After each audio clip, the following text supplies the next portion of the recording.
Hi అండి, ఈరోజైతే నేను కాకరకాయ కారపొడి ప్రిపేర్ చేశానండి. ముందుగా కాకరకాయలు శుభ్రంగా కడిగేసుకొని ఇలా చిన్న చిన్న ముక్కలుగా కట్ చేసుకొని ఒక ప్లేట్లోకి తీసుకోవాలన్నమాట. కాకరకాయలు అయితే తొక్క అయితే తీయక్కర్లేదనమాట. ఒక పావు కేజీ కాకరకాయలకి అయితే నేను కారపొడి ప్రిపేర్ చేస్తున్నాను. ఇలా ముక్కలుగా కట్ చేసుకుని ఒక ప్లేట్లోకి తీసుకోవాలి. స్టవ్ మీద బాణాలు పెట్టుకుని ముందుగా పల్లీలు వేయించేసుకోవాలి. డ్రై రోస్ట్ చేసుకుని ఒక ప్లేట్లోకి తీసుకోవాలి. అలాగే తెల్ల నువ్వులు కూడా డ్రై రోస్ట్ చేసి అందులోకి తీసుకోవాలి. ఒక కప్పు వేసుకుంటే సరిపోతాయి. ఇప్పుడు కాకరకాయలు డీప్ ఫ్రై చేసుకోవాలి. ఆయిల్ పెట్టి వేడెక్కిన తర్వాత డీప్ ఫ్రై చేసుకోవాలి. పకోడీలా వేగాలన్నమాట అండి. అంత ఎర్రగా వేగాలి, మాడిపోకుండా వేయించుకుంటే చేదు అనేది ఉండదు, టేస్ట్ చాలా బాగుంటాయి అన్నమాట.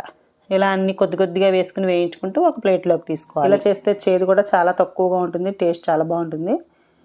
ఇప్పుడు ఇందులోకి కొంచెం కరివేపాకు కూడా వేయించి వేసుకోవాలి. ఇలా వేయించి తీసుకుని కొద్దిగా పసుపు వేసుకుని పక్కన పెట్టుకోవాలి, చల్లారుతూ ఉంటుంది. ఈలోగా ఇందులోకి వెల్లుల్లిపాయలు, జీలకర్ర, అలాగే సాల్టు, కొంచెం కారం కూడా రెడీగా పెట్టుకుని ముందుగా పల్లీలు, జీలకర్ర, కారం అన్నీ కూడా ఒకసారి గ్రైండ్ చేసేసుకుని ఆ పౌడర్ని వెల్లుల్లిపాయలు కూడా వేసేసి గ్రైండ్ చేసేసుకుని ఈ కాకరకాయల్లో వేసేసి ఇలా మనం చేతితోటి మొత్తం కలిపేసుకుంటే టేస్టీగా కాకరకాయ కారపొడి అయితే రెడీ అయిపోతుంది. ముక్కలు ముక్కలుగా కనపడాలంటే ఇలా చేసుకోవాలి. లేదంటే ఒకసారి మిక్సీలో వేసేసి కాకరకాయ ముక్కలు కూడా గ్రైండ్ చేసుకుంటే ఇంకా మీకు డీటెయిల్స్గా కావాలంటే ఫుల్ వీడియో అయితే మన ఛానల్లో ఉంది. ఆ లింక్ అయితే పెడతాను, చూడండి.